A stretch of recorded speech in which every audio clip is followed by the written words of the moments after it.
you today.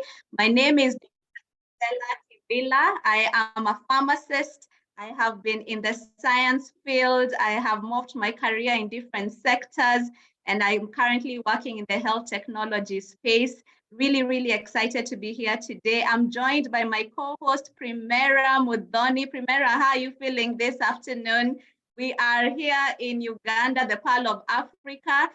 Ladies, you are so welcome. I know there are some men on the call. I know you are expecting an amazing session today. Primera, how are we feeling today? How is the chat room feeling? Excited. We are excited. The ladies are excited. Excited. I see Marianne on the group. I see Fred on the group. Christelle on the group. I'm very excited. Kathy, thank you.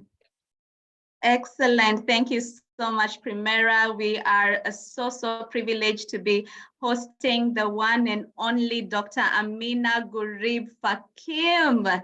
And today we are going to sit under her feet and soak into this amazing wisdom. So I am seeing the chat room is on fire, as Primera has mentioned. Please introduce yourself. We want to know who you are. We want to know the country you're logging in from. I know there are so many women and men logging in from all across different continents. And one of your expectations today, today's topic is at the core of what women in leadership is, that is courageous leadership. And we're going to hear about Dr. Ameenah's story.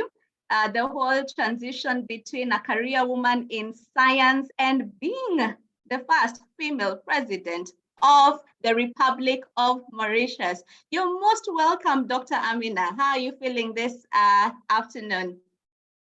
Thank you so much. It's great to be among you and to share this journey of mine, which has been all, tumble and up and going. So it's been wonderful.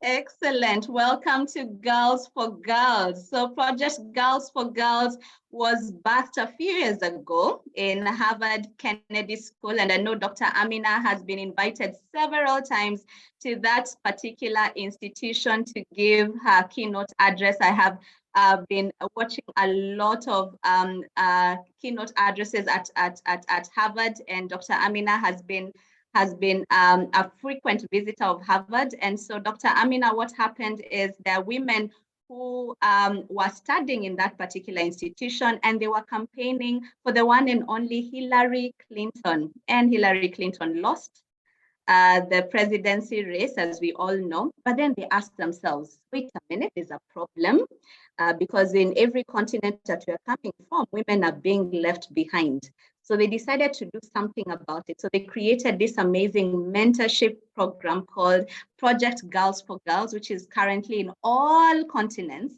And the aim and the objective is to be able to support women to develop the courage, the vision, and skills to lead in their spheres of influence. So if you're joining us for the first time and you don't know what Girls for Girls is, that is Girls for Girls. And one of the platforms that we have in Girls for Girls is this particular session of G4G Fireside Chat, where we come together with no formalities and we just have a conversation. So just think about us sitting around a fire and having real conversations, because we believe that behind every glory, there is a story. And to kick us off, Primera and I are going to recite our mantra, which is my sister's keeper, and then we'll take on the session briefly. All right. So Primera, let's go. I am my sister's keeper. I will build my sister up, encourage her, empower her, and pray for her. I have no reason to talk about her, tear her down, be jealous of her, or compete with her. I'm going to stand behind her into her destiny.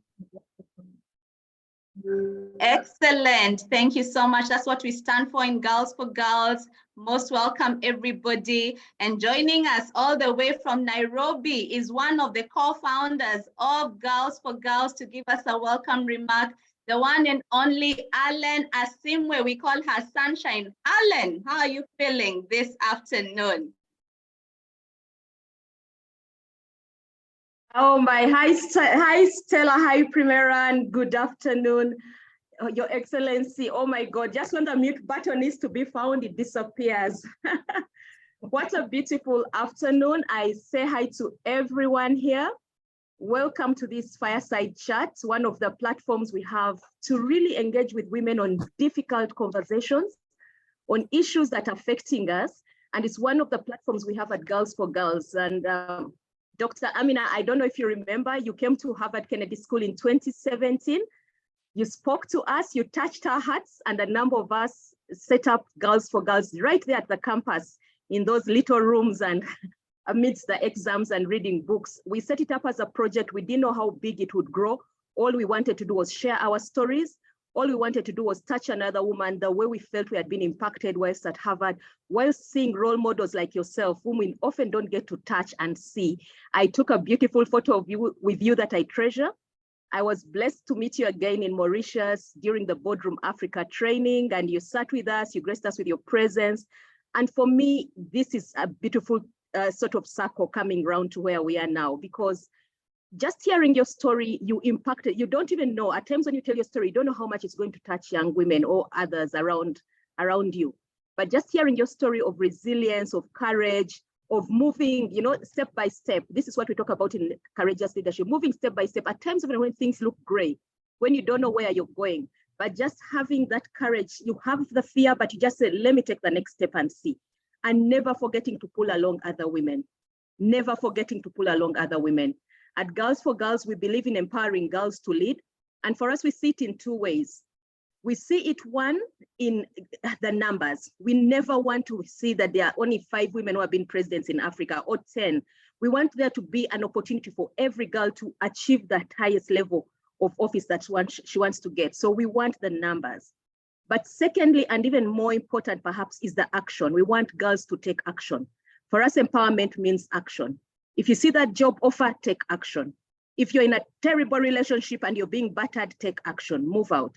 If you want to go for your dreams, take action, do the first step, go for that PhD, go for that master's, do that degree that will allow you to get where you want. We want girls to take action on their dreams, because we have seen girls all over the world. They have a dream. We all have a dream. When I see Primera, I see Stella. When we first started working with them 5 years ago, they were STEM girls, scientists, brilliant, Catherine here on the call, but the thing they needed was courage. They needed a village. They needed sisters to tell them, look, you can do it, you can chase your dreams, and here we are today. So Dr. Ameenah, welcome to Girls for Girls. We'll reach out for more conversations, but we are so happy that you could join us today. Thank you. And Stella, all the best. I'm so excited, you can see. I'm really excited and happy. I can see your excitement, Alan. Thank you so much, Sunshine. So Dr. Ameenah, we call Alan Sunshine because when she walks into a room, you cannot be able to ignore her. So thank you so much, because of Alan's vision and a few other ladies from Harvard, they brought Harvard home to us. So most of us never even thought we could have a dream of going to Harvard. I went to Makerere University. I'm currently pursuing my MBA because of the courage that have gotten from this particular curriculum of Girls for Girls, and really soaking in and interacting with phenomenal women. So thank you so much, Alan, for not being selfish, for giving out what you know, but also most importantly, sharing your story and inspiring other people to follow suit as well. Without further ado, ladies and gentlemen, I know there are gentlemen on the call, please be bold and put your name in there. I am really honored, and it's an absolute privilege to introduce the one and only Her Excellency, Dr. Ameenah Gurib Fakim. So let me just share a few words about her to just introduce her, and I know she's going to really tell us a lot more than what we have on the bio. She has served as the 6th and first female president of the Republic of Mauritius between 2015 to 2018.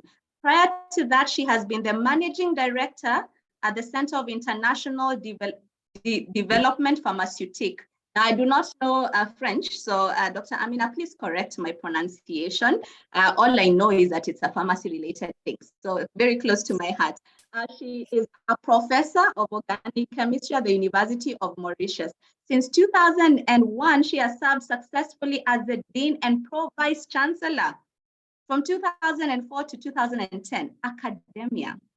So from business, academia, what else hasn't she done? She has authored and co-edited, wait for it, 30 books. 30 books and scientific articles in the field of biodiversity, conservation, and sustainable development. She has definitely been rewarded for all her work. She is a renowned professional who has received so many awards. She's a fellow of several academies and societies. She received the international prizes, including the L'Oreal UNESCO Prize for Women in Science in 2007, the Africa Union Commission Award for Women in Science in 2019. In 2021, she was appointed as a distinguished professor at the John Wesley School of Leadership, Carolina University, USA. In June 2016, she was in the Forbes list for the 100 most powerful women in the world. A round of applause. My goodness, how many hours do you have, Dr. Ameenah? First among the top 100 women in Africa Forbes list 2017, 2019. She's honored as one of the Foreign Policy's 2015 Global Thinkers and is a recipient of 6 honorary doctorates. It's an absolute pleasure to welcome you, Her Excellency, Dr. Ameenah Gurib Fakim. You're so welcome today. We want to know how you've done it, quite honestly. So you're welcome. How are you feeling this afternoon, Doctor? Oh, it's great. It's always a pleasure to be sharing with my sisters in Africa. So I think to be faithful to my training, I would like to share some wisdom around why it's important to invest in the sciences. And then I'm all yours for questioning. So let us start. Thank you very much. Take it away, Doctor. Thank you. So as I said, it's critical because I think we have reached a time that we need reflection on why we need higher education, not just on the continent, but also in the global south. And also how we communicate science and why we need to mobilize science, technology in addressing our development deficit. You know, my own country, I think many of you have visited my country already. We can bear testimony to the fact that investment in free education for all since 1976 has been the bedrock of her development through the emancipation of the human capital, our only resource. We had understood very early on the fact that education is, and the only fundamental that will propel our country to the next stage of development, ensuring social mobility. Just like in other parts of the developing world, it must help add other pillars to the economy through the creation of knowledge. Friends, I think today we meet at a consequential time. The crucial importance of quality education, science, technology, and more importantly, the need for us to commit to the cause of excellence for our continued and long-term sustained development, I think it cannot be overemphasized. And according to international institutions, economic growth will be slow. Fortunately, 2024, many parts of the world will be experiencing recession. We know the effects of low growth. Development challenges are amplified, education suffers. Public investment in health, nutrition, water, sanitation are hit, and poor people get pushed deeper into poverty. So seen against this backdrop of these priorities, the STI agenda gets short shrift in policymaking discussion and public investment. And I think at the outset, let me make my biases very clear.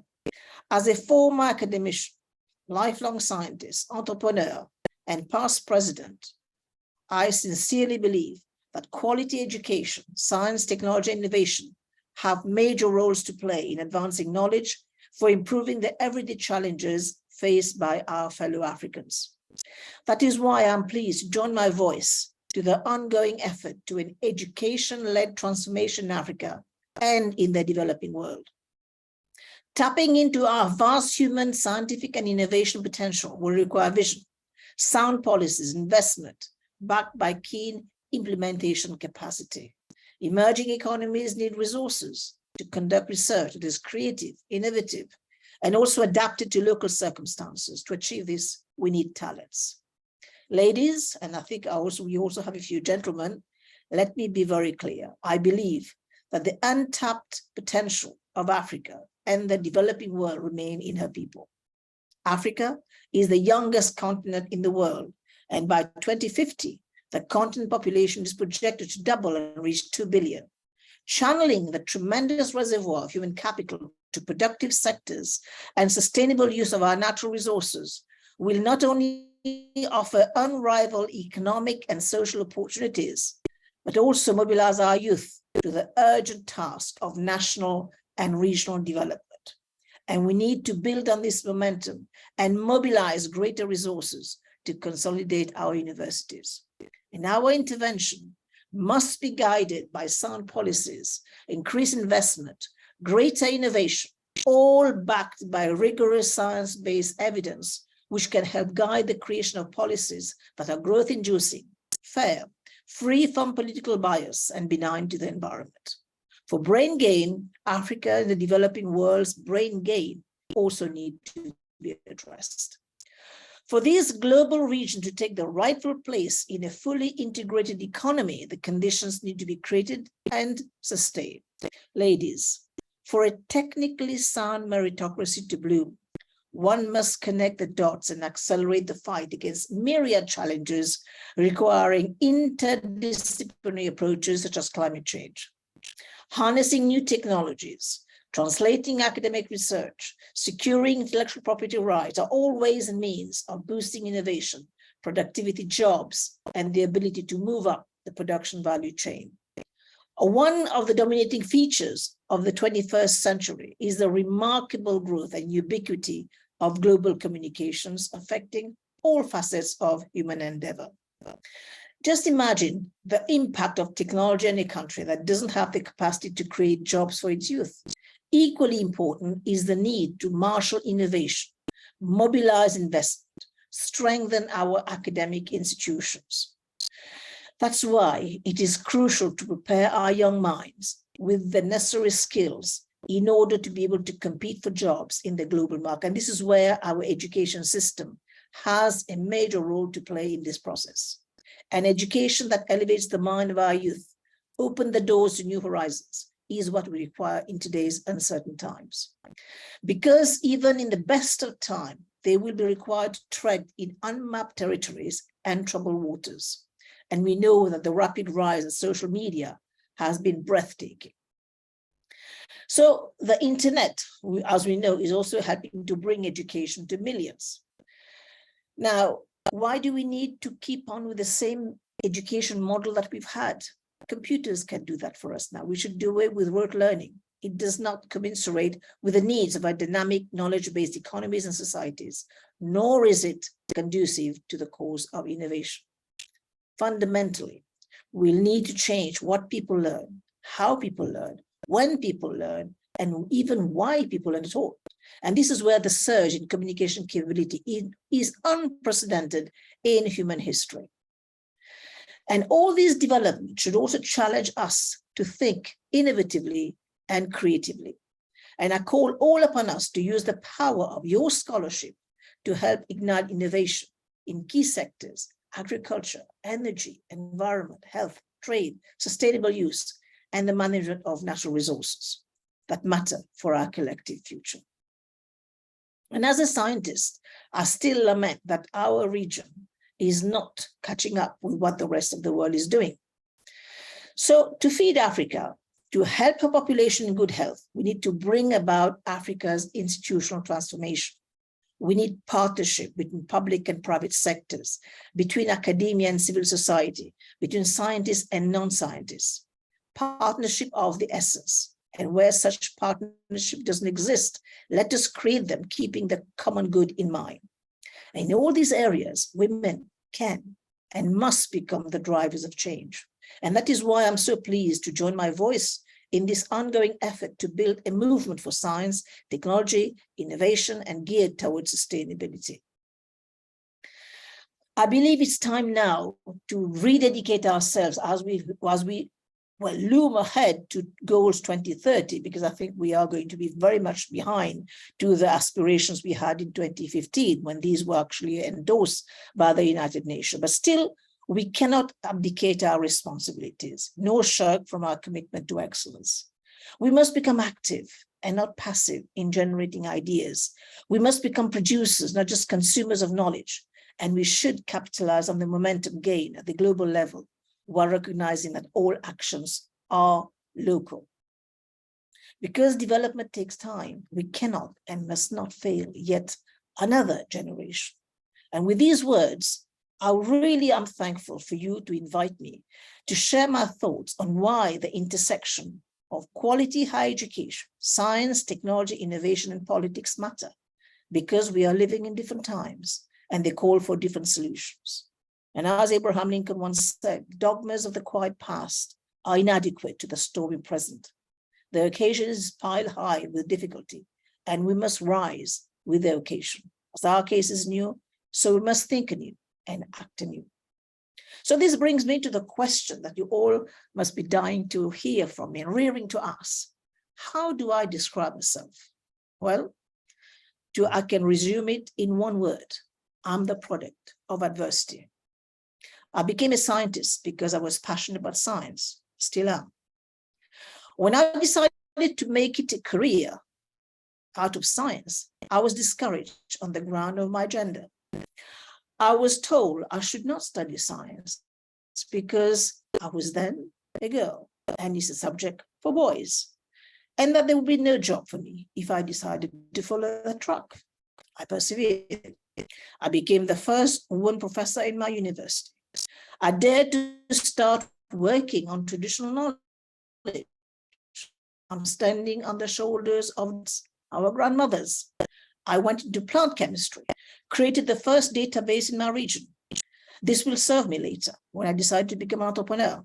I became an entrepreneur by translating my research work into a business, the first for my country, the first for my institution. I was, and I remain convinced that this should be the track for academics, to protect, convert research ideas into business, to become job creators, and we should forget about becoming job seekers. In a way, I was pushed down that track because I was denied the post of Vice Chancellor. Was it because I was a woman? No. Was it because of my faith? I don't know. I was not keen to remain in the post where technically there would be no further challenges in my university journey. So I left that comfort zone and tried the Wild West of the world of entrepreneurship. I say Wild West because unlike the United States, the ecosystem for such an initiative is not there. And this is where I took a big risk into the unknown. And guess what? It worked. I had in my team several graduates. Interestingly, most of them were ladies.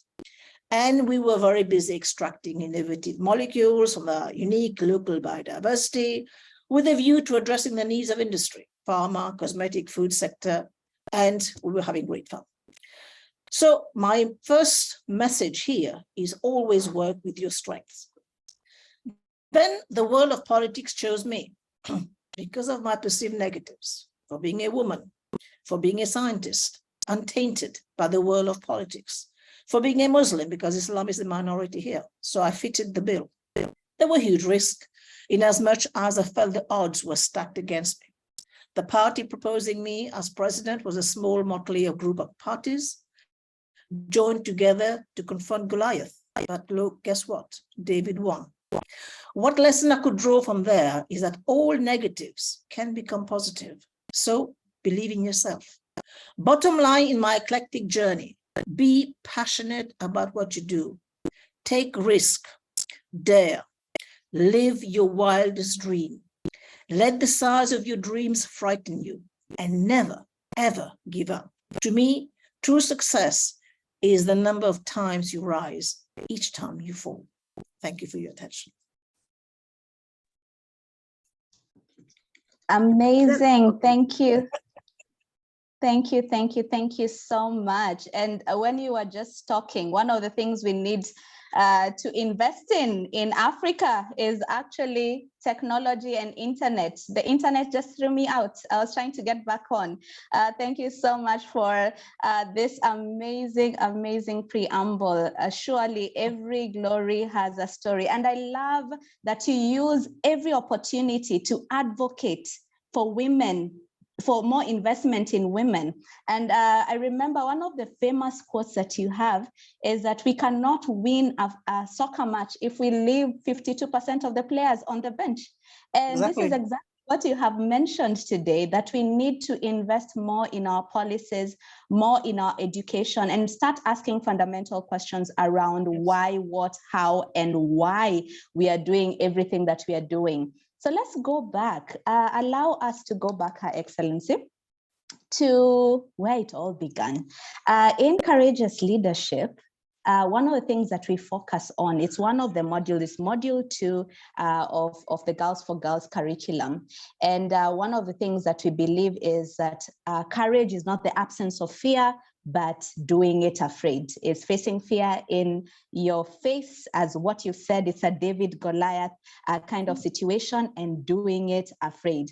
Now, we'd want to understand how you found your voice before becoming this amazing career person, before you became the president of the Republic of Mauritius. Where did it all begin? How are you? Were you born like all of us? You know, where did it all begin?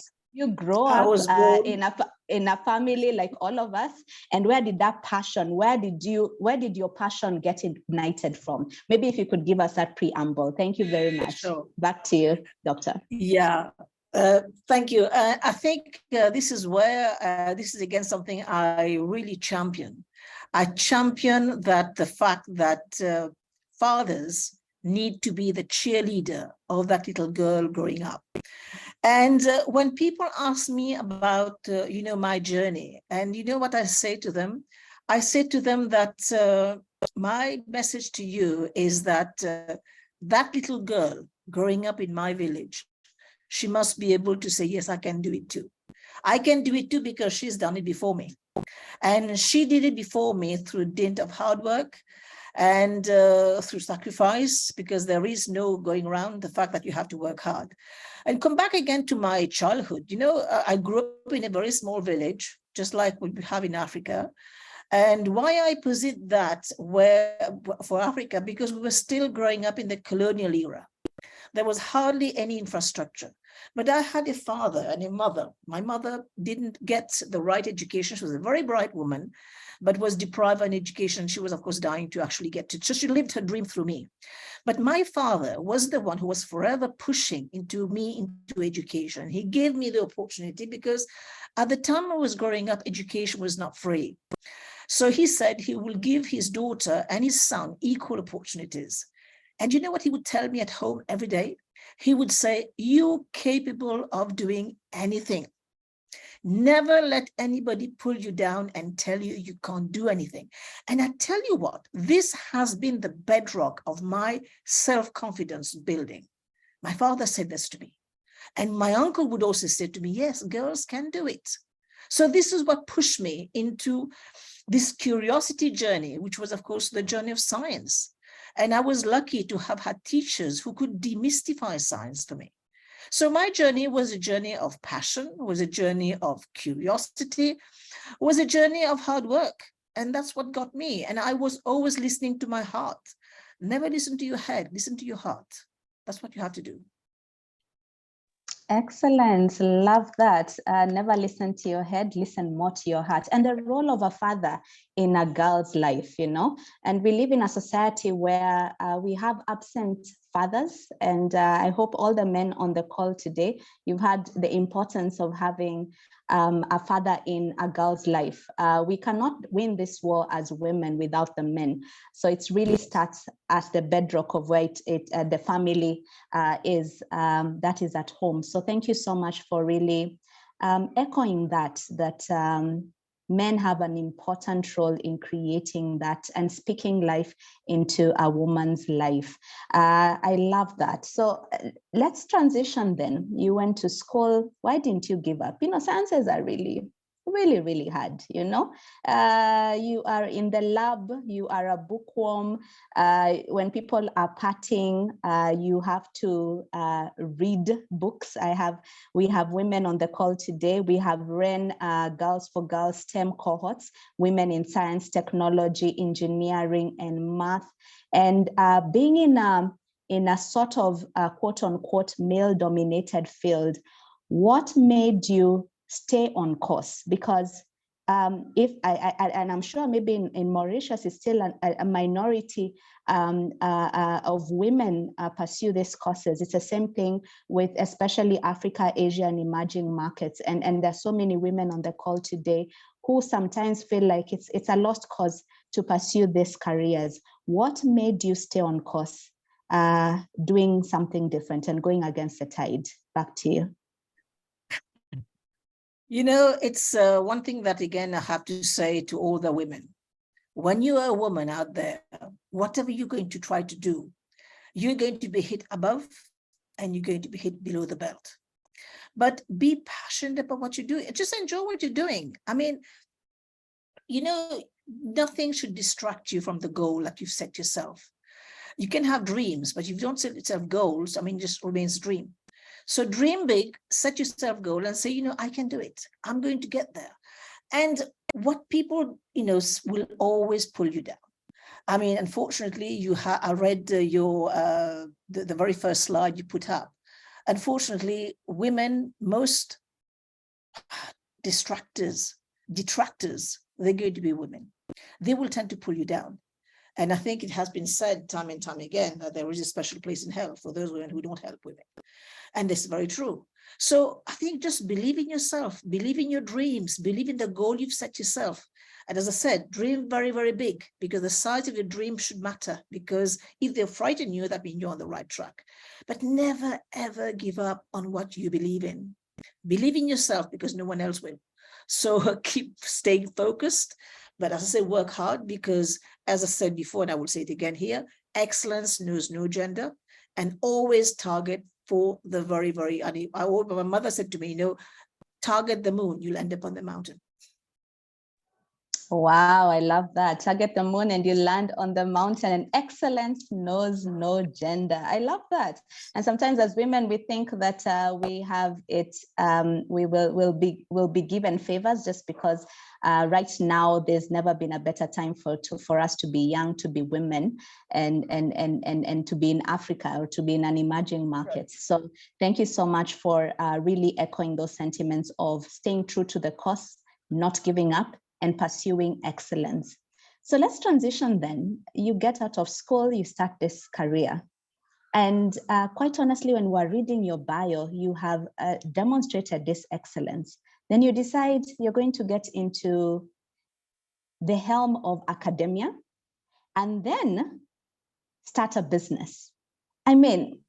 Ameenah, walk us through your thought process, because it's not easy. You could have settled just being a career woman, going home every single 9 to 5 and just leaving it at that. But no, you have to be the vice chancellor. No, you have to start a business. You had the first biopark started in Mauritius, championing the green, the white, and the blue economy. What was that all about? You are a woman of first. Walk us through that thought process. As I said, I have always been passionate about science. I saw science everywhere. I saw science when I was at home in the sky, looking at the plants around me. I was always asking questions. So I knew that science was for me.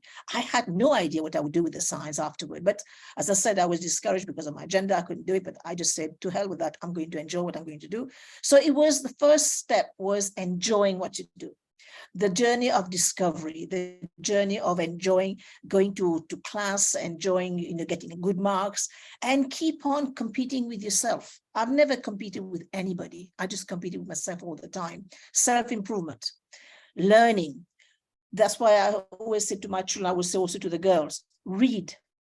read plenty of just everything and anything, keep on reading, keep on improving your knowledge. Then I ended up with a good degree and in chemistry. And I said to my parents, you know, I've just got a scholarship. I want to do a PhD. What do you think? They said to me, just follow your heart. So I went and did a PhD, again in chemistry, organic chemistry, because I'm fascinated by the chemistry of carbon. And then, just like many of you, I mean, I was called to go to do a postdoc in the United States. I had all my documents and I was about to leave. I came home on a holiday. My mother said, look, you have left home for 7 years. Do you still have to go again? So I said, okay, I'll go, and because there was an advertisement for a position at the University of Mauritius. I applied, I got it. And then my heart sank when I joined the institution, because the infrastructure I was used to in the UK was not there for research. So what do? I was still looking for that chemistry. I still wanted to do the sciences. So this is when I landed in the part of phytochemistry, the chemistry of plants. And why it mattered? Because I was at that time standing on a very small wave. A small wave when recognition was being given to traditional knowledge. And I was there at the right time because I managed to get a grant to set up the laboratory. And then I fell into the pot of traditional knowledge, medicinal plant. I interviewed all these grand ladies. They were telling me all these fantastic stories of how plants, help them get better, primary health care, you name it, it was all there. So it all came together. And then I had to document this knowledge. So I did. And I created the very first database on herbal knowledge. I mean, I was adding to the body of knowledge, because when you're in academia, what is your finality? Is to publish. So it's either publish or perish. So I choose to publish. I kept on publishing. And also I knew that I was in a biodiversity hotspot in where I am. So that's why I said, work with the strength. Don't try to expect red carpet to be opened up in front of you when you're coming to a new place. It's not going to happen. Make your own, create your own path. That's what I did. And then I said to myself, what's the point of just isolating molecule, publishing and getting publications? All good, but it doesn't add value. So this is when I started looking at putting a framework around traditional knowledge with a view of developing phytomedication, because I knew there were needs. So I chose two very simple, because again, I work with my strength. I'm living in an island in Africa where there are infectious diseases and there are conditions like diabetes. So I said, okay, let's go for it. So I started working on this, and then I got the L'Oreal Prize for doing this work. And then I applied for the post of Vice Chancellor, because by that time I had become Dean, I have become Deputy Vice Chancellor. I applied for that post and I was refused. So I said to myself, what can I do now? I either stay here or I just keep on publishing and keep on lecturing. And then something tilt, because when I got the L'Oreal Prize, I met an entrepreneur and he said to me, your area fascinates me, because I have started my business here doing clinical trials, got a holding companies, but just think about it. So I thought about it. And one day I went to the United States and I went to a conference, and there were, of course, as you know, in conference room, you have display where people actually exhibit products. And I saw this company exhibiting products to not diabetes, but to control the level of sugar in your blood. Because, I mean, it's euphemism for diabetes. So, and I looked at the literature, and lo and behold, there were more publications to validate their product. And I said, well, this is not on. This is no good. So I went back as the idea was started germinating in my head. And then when I would refuse the post of Vice Chancellor, I went to him and said, look, let's go for it. When I said, let's go for it, I mean, it was really, my husband said to me, I hope you know what you're doing, because there was ecosystem was not there. There was no legal framework around, no safety net to protect the academic. And here I was about to make a very, very big decision, because I was about to relinquish about 25 years of academic life. So I said, okay, let's go for it.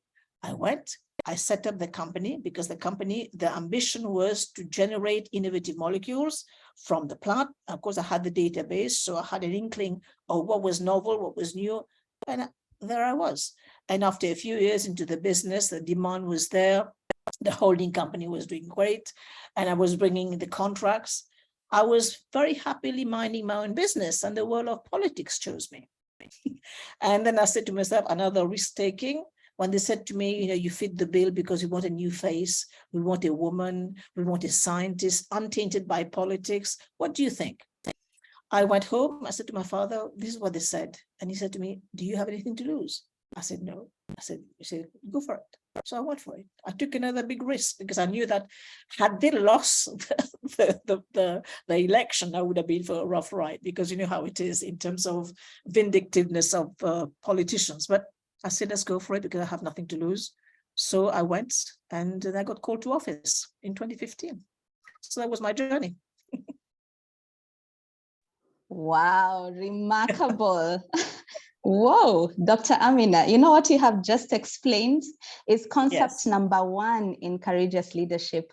When we want to find our mission, we will never have a burning bush moment. It will just not land in our feet. We have to connect the dots. So what you have just demonstrated is, while you're busy, and I'll quote your word, minding your own business, another opportunity ensues and you pursue it. And if there's nothing else like today that I have learned from you, is go for it. You have nothing to lose. That is a statement for today.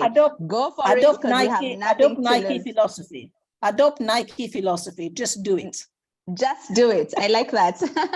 Just do it. Go for it because you have nothing to lose. Thank you so much for sharing that piece of the story of how you went into the science-related world, went into entrepreneurship, and then transitioned into politics. Amazing, amazing. So women on the call, we can also be politicians. Quite honestly, before I got to read a lot about Dr. Ameenah, had self-selected out of politics. But I think that's a conversation we need to revisit. So I'll have a meeting with myself as well. Awesome. So let's look at what it takes then to become ready for these opportunities. So one of the things we believe here in Girls for Girls is there will be a moment in your life where we are investing in what we call gathering years. So how do you prepare for this? First of all, you are so eloquent. I have watched so many of your YouTube videos, and I wonder how you do it, you know? So you're good at public speaking. Many scientists are mostly introverted. You're good at relaying all this information. You're good at influencing policy. You're good at what you do. Then you became the president and became good at what you do. If you could walk us through your personal and professional development journey, how do you do it? Because we think we don't have time. You've said we need to read, but what are some of the critical skills that you amassed along your journey, and how did you do that amidst your work and life? You know, a woman's journey, when you actually foray into that world, is not easy. I'll tell you why. Because we have 24 hours in a day, and a woman is expected to have 26 over 24 in terms of delivery or whatever the expectations are. And one thing that society will never forgive you, I mean, I'll give you a cliche. If a man comes home late, he is dedicated to his job. If a woman comes home late, I mean, she is irresponsible because the family is suffering, right? And I owe a lot of my success to house help. And this is where my parents came, because, you know, I wanted everything out of life. I wanted a career, I wanted a family, I wanted everything. I mean, rightly so, because why can't we? We should be able to anticipate, of course, expect this much from life. But unfortunately, you can't do it all, right? So I chose to build my social life around my career and, of course, around my family. And here, while I was growing up, my father was my cheerleader. Fortunately, advice I have to younger women, and of course, those who are not married, marry well. Marry somebody who's happy doing what he's doing, all right? Then he'll leave you alone. And that's what happened to me. I married somebody who was very happy doing his surgery, so he left me alone, and I was free to pursue my journey. And I have 2 children. I'm very happy, again, something I don't take for granted, motherhood, because motherhood is also a blessing. And I had parents who supported me when I was traveling. Of course, it demands a lot of organization when the children are small, but it's a journey worth it. And never shy away from motherhood. As I said, it's a blessing, and count it as such. And so this is how you build on a daily basis, just through hard work again. I mean, you can't get away from that. And integrity into what you're doing as well, because when you're a scientist, you can't squander anything. You reason things out, you plan things out. And as women, we're also multitasking. So we can do so many things which men can't do. So that's the story. I mean, there's nothing else. But be prepared for that journey. Anticipate or every step. And one thing as well, be prepared for critiques, because you're going to get plenty of it. I got plenty of it at the initial stages, because I was always told that what I was doing was not credible. I mean, how can you be working on weeds and pretend to be getting results? But I did it because I believed in it. So believe in yourself, believe in family, network, get the support of friends who are close friends, but also be mindful that when you're in a position of power, this is where the very famous adage of "it's lonely at the top" comes in, because you're going to be very lonely there, taking decision and just driving, of course, walking on eggs without breaking them. So that's the journey as well. Remarkable, phenomenal, walking on eggs, but not actually breaking them. I love that. Very, very true. Marry well. Some of us are single, right? Some of us are single on the call. So ladies who are single on the call, type one in the chat room. So we've had it from the doctor herself. Marry well. Marry somebody who's happy doing their work, because they'll leave you alone. Thank you, Patricia. I see you. Am I just me and Patricia? One, thank you very much. Thank you, Yvonne. All these women, all this, Maria, thank you. We see you. So we are out on a mission. We're going to marry well. Florence, I see you. We are, Dua, I see you. My goodness, there are single women on the call. I am leading the pack, and I promise you, I think I will introduce that man to you, Dr. Ameenah, so that you can vet them for me, so that I at least have a chance of ending up like you. So thank you so much for sharing that. And I love what you said about building on a daily basis. There's no silver bullet. You build on a daily basis.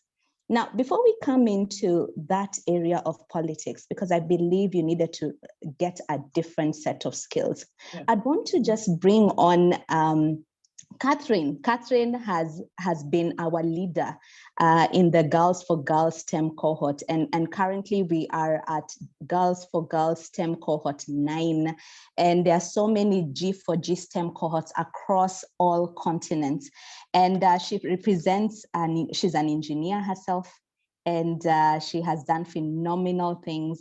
She started the cohort with an amazing lady called Anseru here in Uganda, and there are so many cohorts across all different countries. I just want her to come on here and really just give us a snippet of what it looks like to have a STEM career in Africa. Catherine? Hi. Hi, Catherine, how are you? Fine, thank you, Your Excellency. Nice to meet you. Thank you so much. I'm also happy to comment that when I asked to connect on LinkedIn, she immediately connected with me without any questions, without any suspicions. She just connected. So thank you so much, Dr. Ameenah. It's really known that STEM is difficult, but we lacked role models for a very long time in Africa, I think, because I always give an example of my village. So many years before I was born, my parents' generation had so many of these men, really, it was mostly men who studied sciences, went on to become engineers, chemists, etc.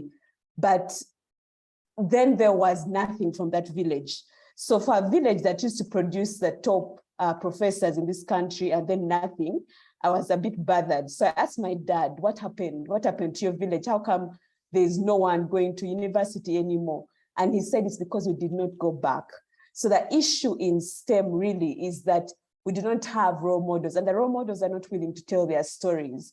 So it's a privilege to be part of a platform that empowers girls to speak out. If many of us don't think we have anything to share, but the fact that you've transcended from a little girl to university, you have something, you have experience. So I always encourage the girls to go back to their schools, to go back and just tell their stories. How is it? What is it that drove you into what you're doing? So for me, the role modeling has been lacking. And then secondly, when it comes to industry, we are taken, I like the fact that you emphasize competence.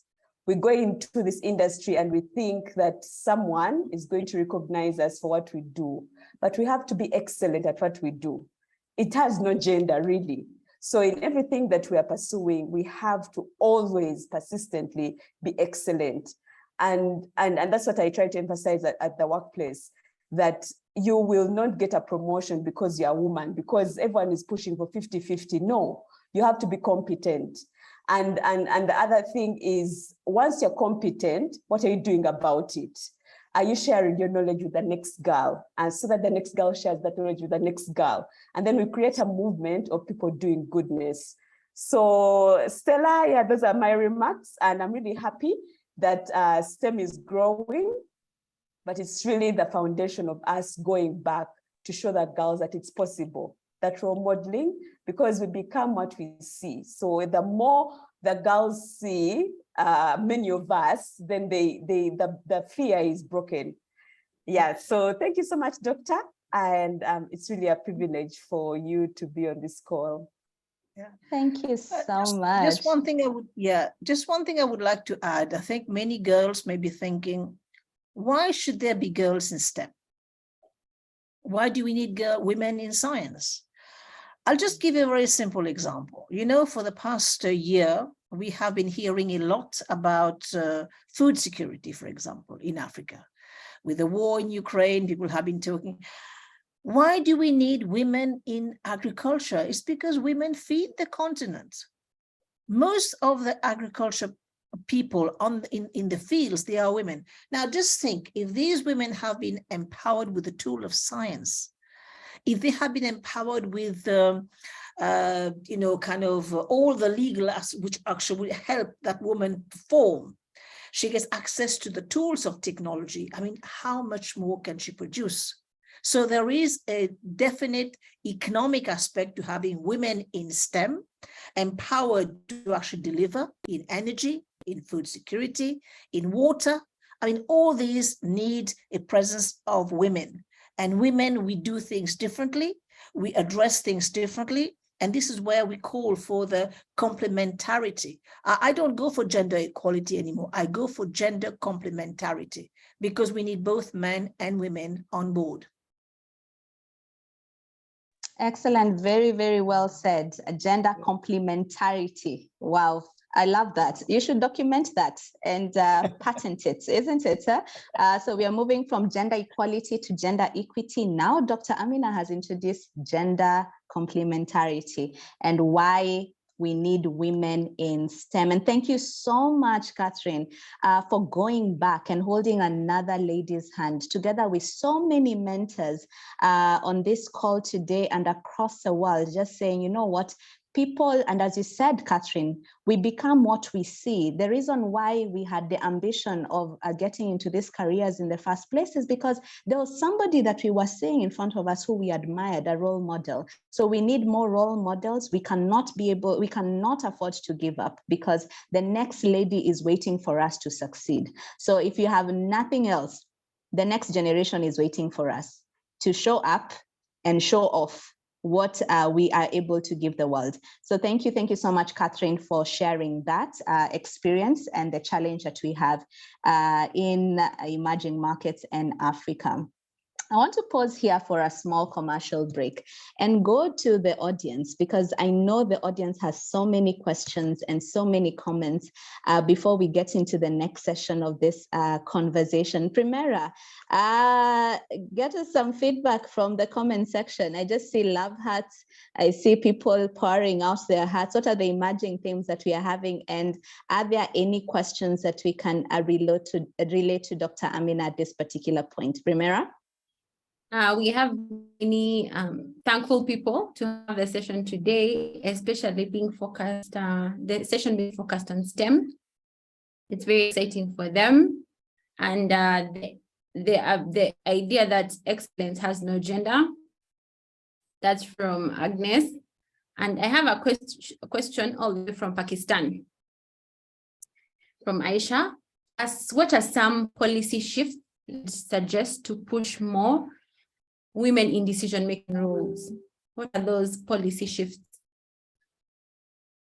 I think I have to say this, I'll say it all the time. You know, we will never get a man to move over and give us their space. So we'll need quota system initially. Unfortunately, it's something that we can't do away with. And we will need quota to be able to get that push that will ensure a feminine presence at board meeting everywhere. Gradually, when women will start seeing women perform, then the issue will become natural. But initially, we'll need a shift in the policy to make sure that the quota system is in place. And when I see quota system, we're talking about 30%. And if, of course, parity will go 50-50 or 52-48 for that matter, because at the end of the day, we represent 52% of the world population. So that will be parity. So let us push for policy change that will allow, at least for quota system, for allow better representation of women. There's no other way.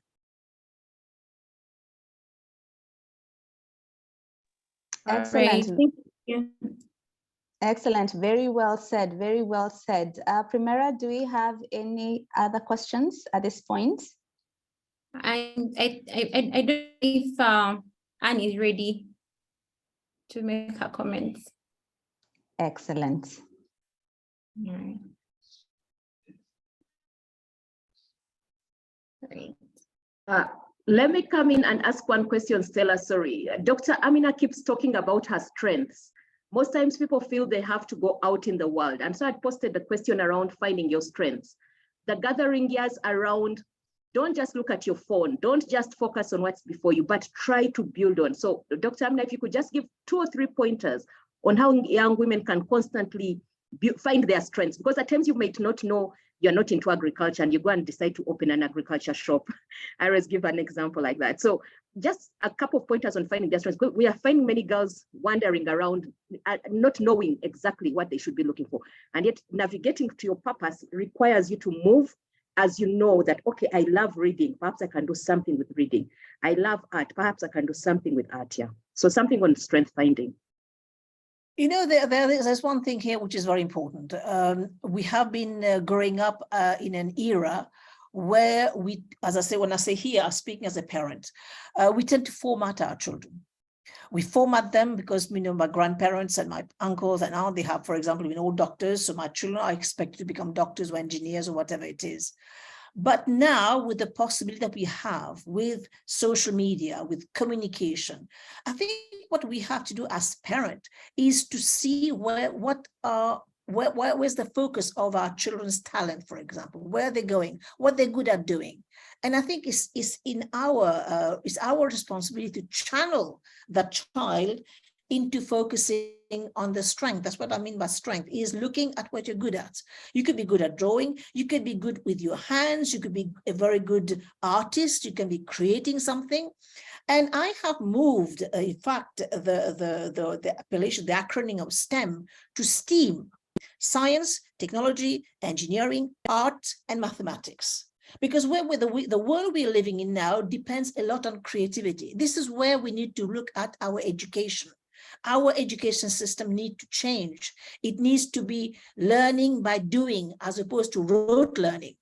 So we need to relook at all these, but because we can't change the system, but individually at the micro level, the family level, it's our responsibility to look at our children, not compare them with each other, but look at them as individual. What can they do? What are they good at? And work with their strength.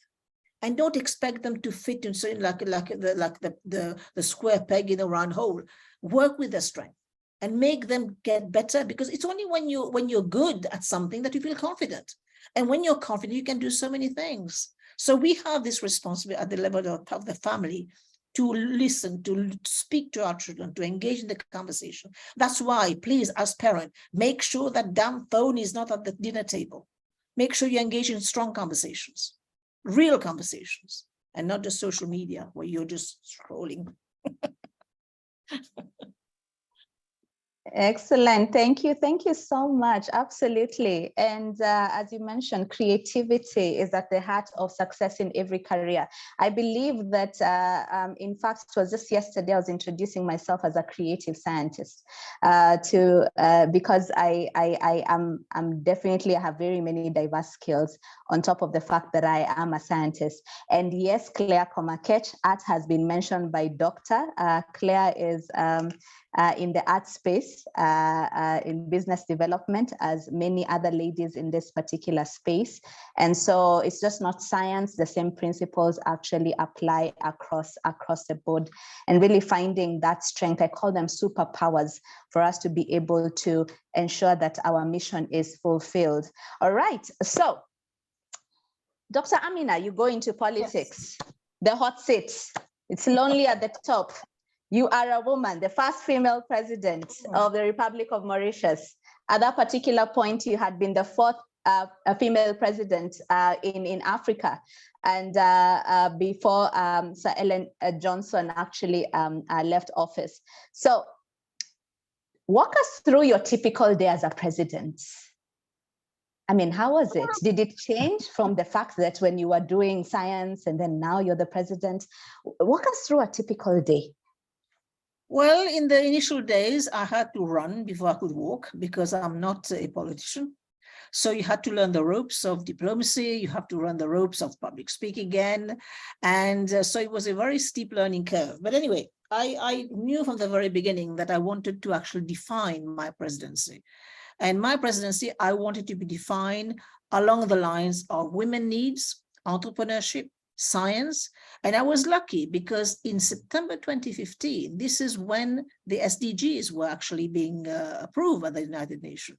And who looks at the 17 SDGs see a huge, it's the first time that the United Nations recognized the central role that science has to play and can play in addressing, of course, human needs, of course, human prosperity. So I saw an opportunity there. Again, it's a question of seizing opportunity and also knowing where to actually put your foot so that you're not actually putting the wrong foot forward. So I seized the opportunity, and from then on, I decided that this is what I was going to do. And of course, it's building on my past because I didn't have a past of politician, so I didn't have to have the forked tongue. But anyway, I went ahead and did whatever I wanted to do. And I was free to do that in a certain way because I had that leeway. So I could define my presidency by these virtues of entrepreneurship, science, bringing that space together with the people. And also something I did as well, and I think this is very much, appreciated further down the line. We live in a multicultural society, multi-religious, multicultural, and the narrative that politicians have been saying is that we have a rainbow nation. I didn't like that. Because when you talk about a rainbow nation, you're talking about colors juxtaposed next to each other, which mean that we're all living in silos. So I wanted to create that melting pot. I wanted to define it by interfaith and intercultural dialogue. So what I would do is that I will celebrate, for example, being a Muslim, I would celebrate Eid among the Chinese. I would celebrate Chinese New Year with the Hindus, you know, that kind of thing. So blending and addressing the need to stability, because, you know, a society is stable when people are talking to each other. When there's a problem somewhere, you can pick up a phone and say, look, what's going on there? Let's try and talk. Let's try and sort these things out.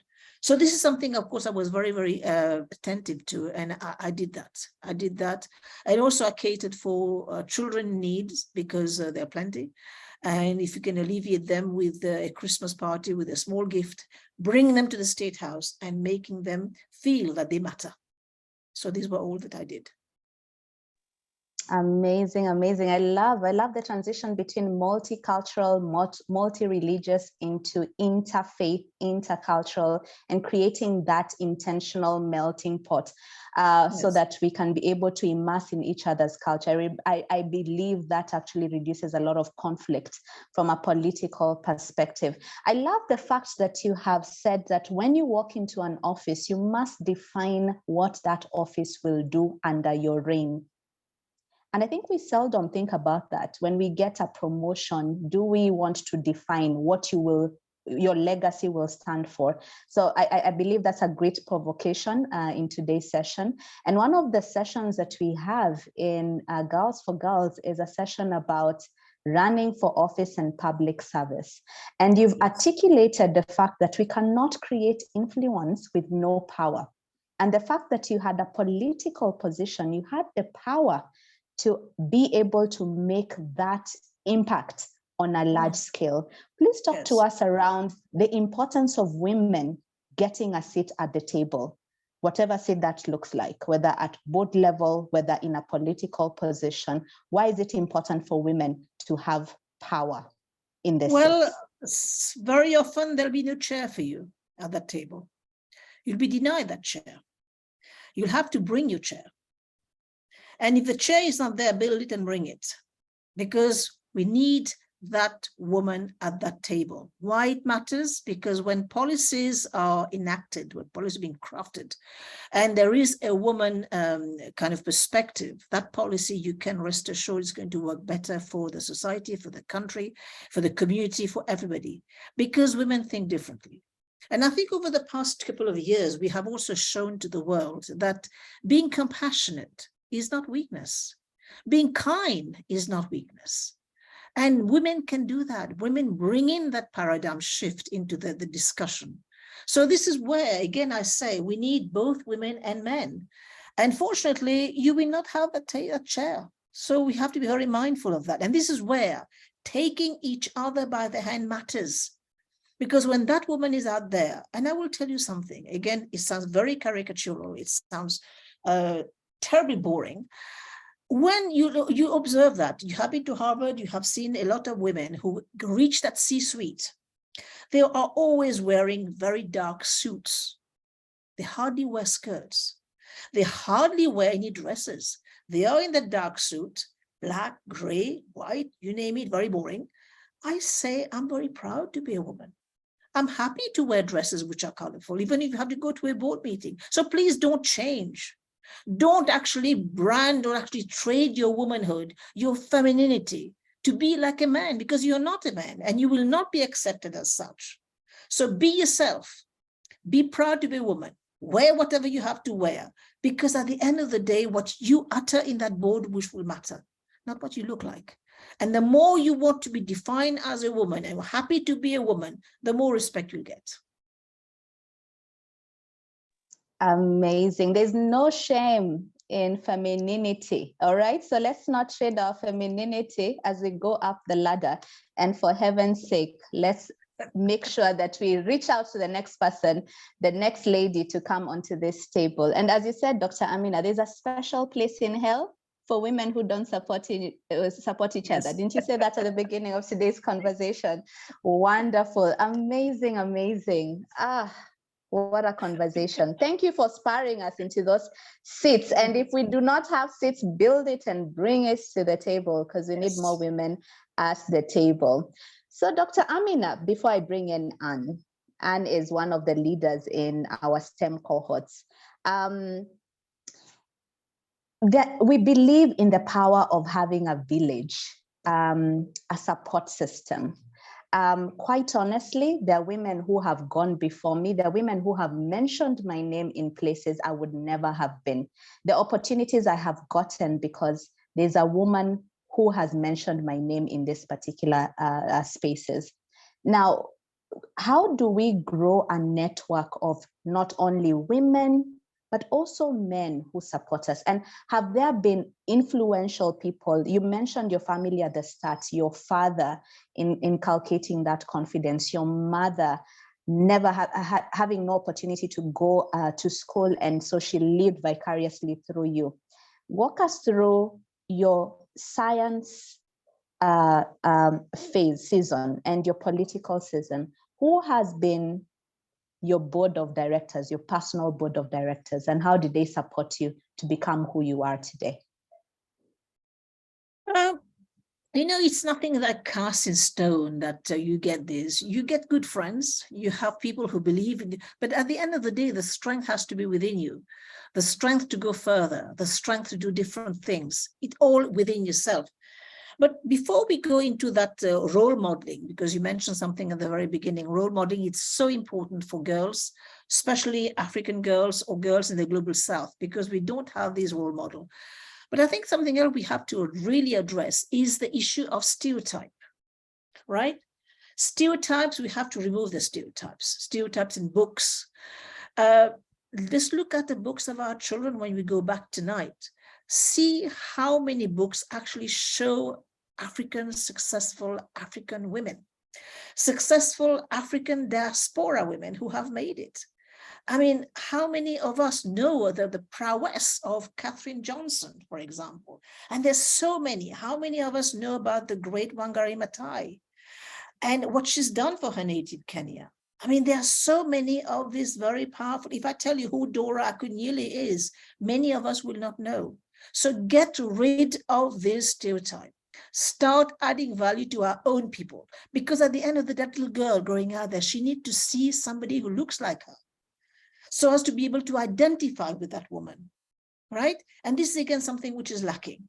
So we need to actually add value to our own people, make that girl grow up, say, she has hair like me, she has skin like me, she speaks like me, and also tropicalize our education system. Don't teach a child growing out somewhere in a very faraway village in Africa or anywhere else that A is for apple. You can say M is for millet, S is for sorghum. So that's what we have to do. It's only when we take it step by step that we will be able to break that stereotype and bring that girl to love herself. She needs to love herself first before she can love anything else, or anyone else for that matter. So bring in that confidence to telling her that you're beautiful. You are a little girl who is beautiful. You can do things because this is who our previous elders were, and they've been able to make it. Show her the good side, show her the bad side, and tell her this is what awaits her. Speak the truth to her. That's how we do it. Amazing. I love that. Let's localize the role models. Let's personalize and localize also the content that we are exposing our children to. If it doesn't make sense, if it's not practical enough, there's no influence in that. There's no influence in that. Anne, how are you? You're most welcome. How are you feeling this afternoon? Hello. Hi, Anne. Can you hear me? Yes, I can hear you. Good evening. Good afternoon. Good afternoon. Good afternoon. You're most welcome. Anne is one of our pioneers in the G4G STEM cohort. And you have been so phenomenal in the water sector as well. Maybe you could share like some brief experiences that you've had from a perspective of what you have seen in the STEM sector in regards to women. What are some of the things that women are struggling with in your sector? Good afternoon again. It's a pleasure to speak to you, Dr. Ameenah. And my name is Anne. I'm a civil engineer. If you could help me and switch off my video, it's bleeping on my side. Primera, you can deactivate my video. So to answer Dr. Stella's question, I'm in the water and sanitation space, and I want to share quite a number of things that women in that space are dealing with. First, of course, it's the numbers, the numbers in the room. There's been a gradual shift from a purely male-filled room to now a room that has maybe 2 out of 10 women discussing the wash space, the wash challenges and solutions. However, the women are still held in the light of carers. They are not seen as the commissioner has walked in. There is still a spotlight of our mother has come. So there is a nuance, there is a mix of feelings there. Yes, you're the female commissioner. We've seen a number of them now coming to the top, but they are still held in the helm of, this is our caretaker. There has also been a mix of feelings among the women. Should I spotlight myself? Should I be more visible? Should I advocate for myself? How am I going to be differentiated from a mother who needs more time to take care of the children vis-a-vis a career lady that actually needs a certain day off? So there is that need to differentiate the needs as the women communicate. On the other hand, we have seen more women in this space also taking up different roles, not necessarily engineers. We are seeing more economists coming into the space, social workers, because all these things complement how the water and sanitation services are delivered. So we are seeing more careers are being embraced by the previously male-dominated engineering field, and they are embracing more women. The other thing the women are dealing with, and you've touched on it, is becoming a melting pot. You know, you are talking about how your culture is, your environment, your society is a melting pot. But now I want to focus it on these science-centric sectors. These sectors are inward-looking. It's of recent that we had the economists coming and the social scientists. How can we embrace the value that the other sectors actually add to such a science-centric field? And lastly, I want to appreciate the conversation on entrepreneurship. Science and entrepreneurship having a nexus. It also goes a bit to being inward-looking and introverted, but how then can we as scientists show more value to entrepreneurship? How do we convert our core sciences into an area that is building the economy directly? If I can give an example, the blue economy, Uganda has fresh water, Lake Victoria, the biggest in Africa. All these are happening around us, but how do we harness the blue resources in order to become a livelihood for the communities around us? I want to stop here, Dr. Stella. Thank you very much, Dr. Ameenah. Amazing, amazing. And thank you so much for elaborating on very, very, very key areas that we need to have a discussion around. Over to you, Dr. Ameenah. You know, entrepreneurship, as you have said, I became an entrepreneur through, again, the strength that we have. We have the strength of being a biodiversity hotspot. We have a strength of, you know, existing institutions. And so that we have to be operating within those strengths. But there's one thing that you have rightly mentioned that Stella has rightly said, is that you have Lake Victoria, you have a strength there in terms of fishing, for example. But the thing is that how do we now use the power of institution to be able to actually get the products out? One thing that Africans are understanding now is that we need to start transforming our raw material. We need to stop exporting, for example, raw material, to transform it, create jobs and create innovation. That's how we can do that. And this is something, a conversation we need to have with our own governments, because at the end of the day, it is the government that will have to put in the infrastructure in place. For far too long, we have depended on externalities, external institutions to come and help us. It has been very good because we have been able to get the seed funding.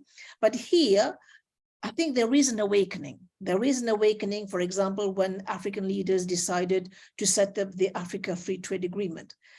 And this is where, again, bilaterally, countries in the region, for example, there's nothing preventing African women in Uganda to work with African women in Tanzania or in Kenya.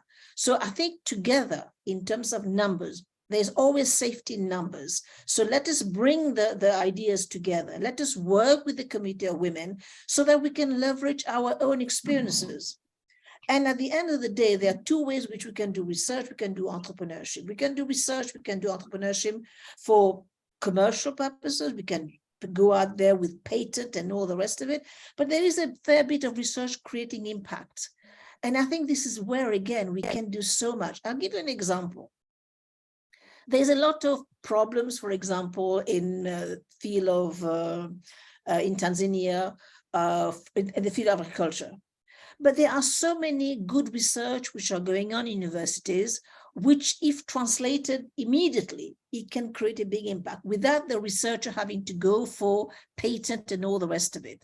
There are data, so we have to learn to speak to each other, reach out to these researchers and get them together and bring the ideas and bring the results together through sharing of such information. If the data has been published, if the data is in a drawer somewhere, let's get it out and learn to address these immediate needs. And this is how we can build that community of entrepreneurship, the community of entrepreneurs who can actually help solve the immediate problem that we may have immediately, of course, as we move up the value chain. Great provocations indeed. Thank you so much, Dr. Ameenah. There's power in institution, there's safety in numbers. So we need more of us to be able to advocate for these causes. Thank you for that. So there is an interesting question here. How do you deal with women who put you down? Yes. It's always good to put you down. But you know, you don't have to read the newspaper or read the media to know who you are. You know who you are. The people who matter to you know who you are, and that's all that matters. Precise, concise. I love that. It doesn't change who you are. Stay true to yourself, even if the media says something else. I love that. So, Dr. Ameenah, we have seen the glorious side of it. We wonder, the way you are so energetic, the way you're very passionate about the causes that you take on.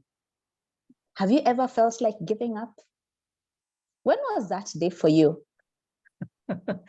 You know, there are times when you wake up, or when you're waking up in the morning, halfway there, not quite awake, not quite asleep, and you say to yourself, my God, what have I done?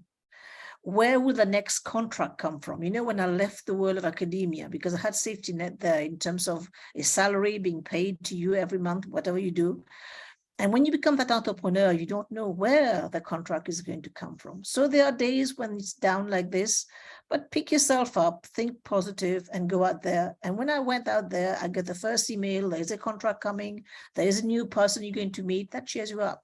So again, day by day, but again, never, ever give up, because this is the whole idea of your detractors, is to make sure that you are so negative that you will give up, but never give up.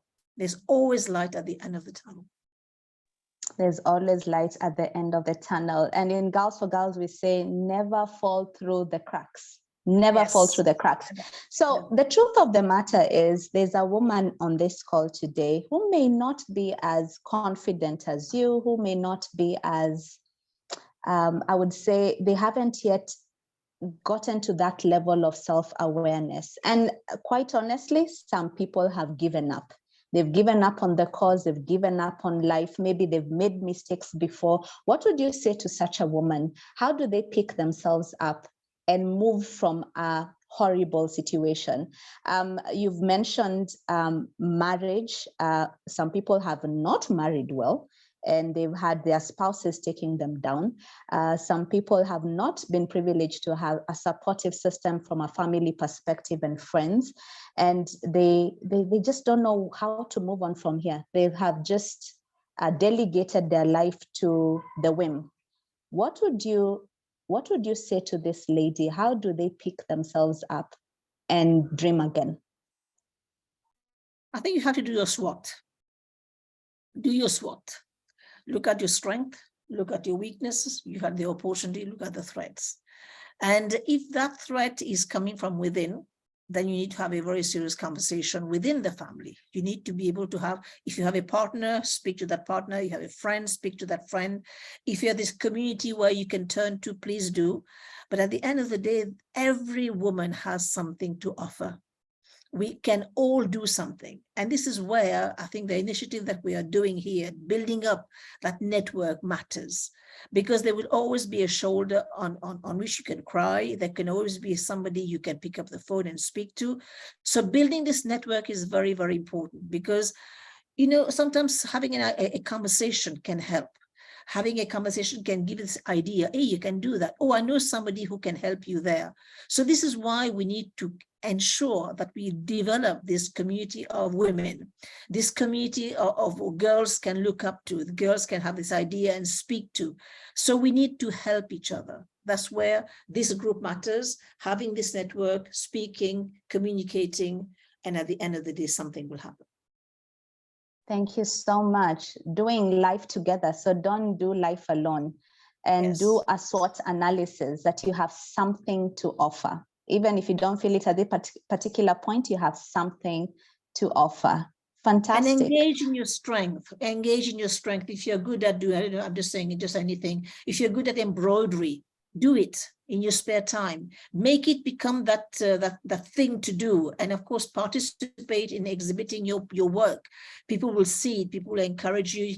It can become a lifeline. It can become part of your livelihood. But just do it. Just go out there and do it.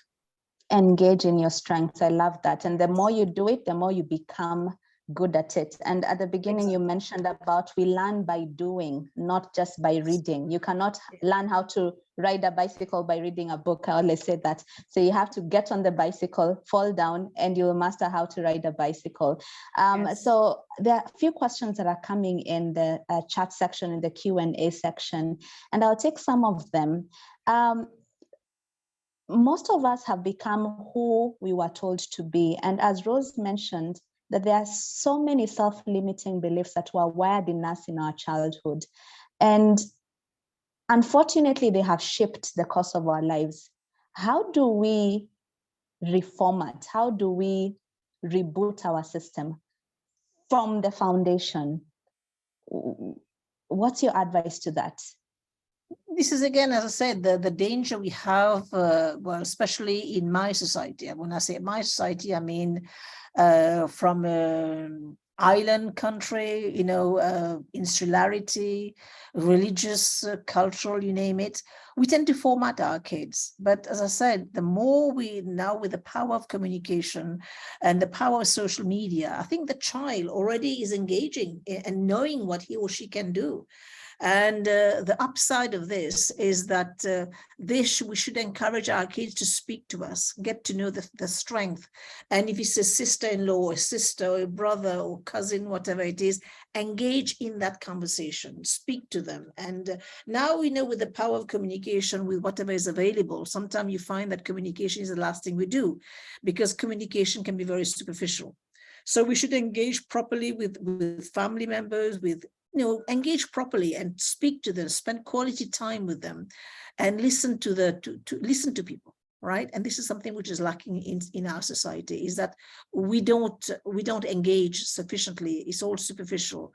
And so that's what we have to do, identify the weaknesses and help boot the person's, exactly like we do the computer when it's down. Boot them through confidence, through building, through caring, being compassionate about the queries or the worries, and just be there, that shoulder where that person can turn to when they need it. Thank you so much for that, Doctor. And I encourage everyone to join Girls for Girls. Girls for Girls is a sisterhood. And the more we share, the more we overcome all these self-limiting beliefs. There are many times that you think that you're dying in your own movie, but when you listen to somebody else, they actually have a solution for you, isn't it? And so the more you get exposed to all these stories, the more you have confidence that you can be able to change your own story. So, Dr. Ameenah, we are constantly fighting against the other gender, proverbially.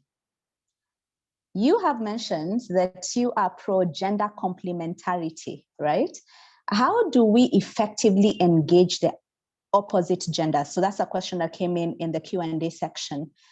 For us, one, not to be compromised, because unfortunately, there are situations whereby people want us to compromise our values to get to the top. But also number two, so that we don't have a war against them.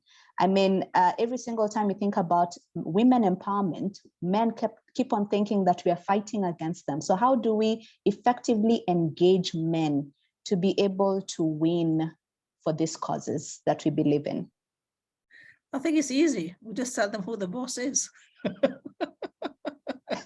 I love that. And who's the boss? We are the boss. Yes. No, but I think there's one thing that we have to recognize is that there are certain things that we can't do. Physically, we are weak. That's fact. But at the end of the day, the woman remains the core of any family, of any society, and I think she knows that. And the husband or the brother, whomsoever, the male counterpart knows that. And I think this is something that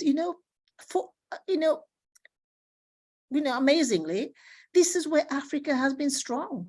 Africa is a continent that has had queens. And these queens, they have been amazing. They have defined, if you look at Ghana, the person who actually saved the golden stool, I mean, all these have been queens. So we have to show, again, we have to write about it. We have to showcase to the world that we have had a head start on the continent. We have had queens. We have learned to actually put value to what women can do and women are doing. So we need to showcase what we are already doing. And this is how we bring the men together. We show them that, for example, the food on the table is because we have been there in the fields all day. And we need to communicate, we need to engage with them and make sure we bring them along into what we're trying to do. But again, this is our responsibility. I think this is something, a chapter we can do at the level of Girls for Girls, is showcase the wonderful queens we've had on this continent. Unfortunately, got marginalized through our very difficult history. But I think it's time now to write out that history. And the history has to be written by us, for us, and by us. I love that. Showcase what we are good at. And we have queens on the continent. And I love what you mentioned at the beginning. You either publish or you perish. So if we don't even document our stories, we don't have anything for the next generation to be inspired by. So I love that. Thank you so much for sharing that. Now, Claire asks, is now you're no longer the president of the Republic of Mauritius? Are you in retirement? Is there something that you're working on right now? What excites you about the initiative that you're working on right now? Are you still doing STEM-related initiatives? What are you working on now? I've just finished a couple of books on the lesser known and underutilized crops in Africa. And I think this remained the backbone to actually address hidden hunger and address hunger. And so that's what I do. And I'm hoping this will be out very soon so that you'll be sharing of information. I travel a lot and I give a lot of lectures. And I do also give academic lectures. I give public lectures, so that demands a lot of preparation. And I enjoy also living, right? And being a mother, gardening, writing, and even doing embroidery now and again. So I'm enjoying my retirement. I love that. And quite honestly, you're looking so good. You are a combination of a woman who has had it all. You know, they always say you can't have it all. But Dr. Ameenah, I believe that you've had it all. And I love that you have embodied family at the heart of it, which is very important for so many women on this call today. And for a very long time, and I remember as I constantly pursued professional development, and I remember somebody asking me, but when are you trading that for family? So it's always seen as a mutually exclusive game, that if you win in the career space, you cannot win in family. You cannot be a happy mother. You cannot be a happy wife. You cannot pursue your highest potential. So thank you for demonstrating that. Love that a lot. There's a question here around, how do you choose who surrounds you? How do you choose your village? Because as you said, the higher you go, you will have so many enemies. So how do you protect yourself and choose the right people to be around you? You know, always choose people who are positive around you. These people who will motivate you. Because if you surround yourself with people who are negative, I mean, it's going to drain you. So choose your friends, because you can't choose your families, are okay, but you can choose your friends. And friends can be motivating, and the friends can also perk you up. And choose positive people, because positive people will always, you know, make sure you do positive things. I love that. Positivity. It's as simple as that. Choose positive people, choose your cheerleaders, choose people who want you to grow. I love that. Dr. Ameenah, it's been an absolute pleasure listening to you. And I do not even have the words to do the closing remarks and the vote of thanks. I'm going to invite Aisha all the way from Pakistan to be able to relay our vote of thanks on behalf of Girls for Girls. But it's been an absolute pleasure soaking in your wisdom. I believe we will make you proud. I promise we will make you proud. Aisha, how are you feeling? Thank you. Hi, thank you so much, Stella. Thank you so much, Your Excellency. It has been an absolute pleasure listening to you. And Stella, your moderation skills are absolutely superb. Loved how you conducted this. Dr. Ameenah, I come from Pakistan. Unfortunately, we are consistently on the bottom 2-3 of the World Economic Forum's report. And no matter how much work we do around gender, no matter how much gender quota we have in our parliaments, we seem to struggle because patriarchy holds us very deeply in this society. But hearing your amazing messages today, I'm reminded of one of the sessions which we were holding, a Girl for Girl session, which we were holding with a school. And these were girls in probably between 15 and 18. And a young girl said that she always wanted to go in politics. And she was told that this is a dirty line of work for women, and women's place is not in politics. And she said, because of the Girl for Girl session, she now believes that if she wants to be the president of the country, she very well be, and no man will be able to tell her otherwise. So it has been amazing really hearing, and as you rightly said, the power lies in women coming together in networking, in really empowering and navigating through some of these challenges that we all face, and showing the world what we are and what we believe in and our strengths. Thank you so much for all your amazing messages. Your life has been a model for all of us to follow. For me, particularly being a mother, and I was very much following when you said motherhood is a bliss.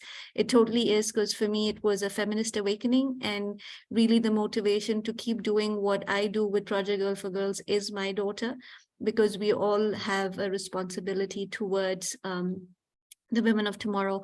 I'm also in the democracy governance field, and I remember the suffragette movements, Dr. Ameenah, where I often say that if you and I can go and vote today as women, that is because of the women who were from the past, who gave up a lot, including their own personal safeties, to give us the right to vote. So seeing women like you in politics and really holding the flag for women like us to be able to see a woman in politics as a role model is really great, and it's a great privilege for all of us to hear from you directly. Thank you for your messages. Thank you for your time. We look forward to continue engaging with you, and thank you to the Girl for Girls Uganda team for creating this opportunity for us to have this power session. Grateful. Thank you so much. Thank you. Thank you. It's been an absolute pleasure. And I think Pakistan doesn't have to worry about anything. You've set the standard. You had the first female prime minister. from the Muslim world. So Thank that you. is already something which should not be frowned upon. So you've done great. I've loved your country. I've been there before, and I really like coming back. Thank you. Thank you to all of you. Thank you, Stella. Thank you to Primera. It's been a joy sharing with you. And I'll say this, if there's anything that I can do to help, don't hesitate, because my motto is to help that young girl, take her by the hand and make her believe, make her dream, make her realize that she can do it, because I've done it. Thank you so much. Thank you so much, Dr. Ameenah. Let's give you flowers. Let's give you flowers. And special thanks to Primera, who Dr. Ameenah called Miss P, for making sure that she connected with Dr. Ameenah, followed her through until this particular point. Please, Primera, can we also throw flowers to you? Without you, would not have this session today. Thank you so much. We love you. Thank and you. have a lovely, lovely day. Lovely Take weekend, care. everybody. God bless Thank you. Cheers. Bye-bye. Thank you. Good night, ladies. Bye-bye. Bye.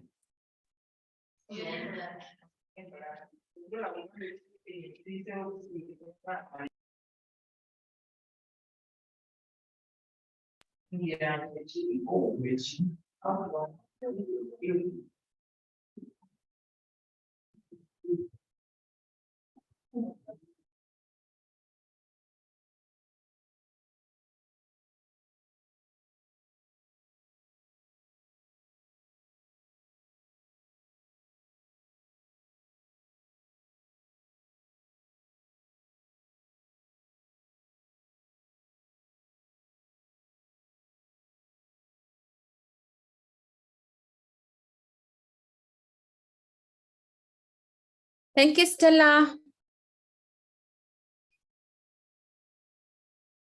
Hi, Prim. How are you? I'm very fine, thank you. Thank you so Want to much. stop the recording?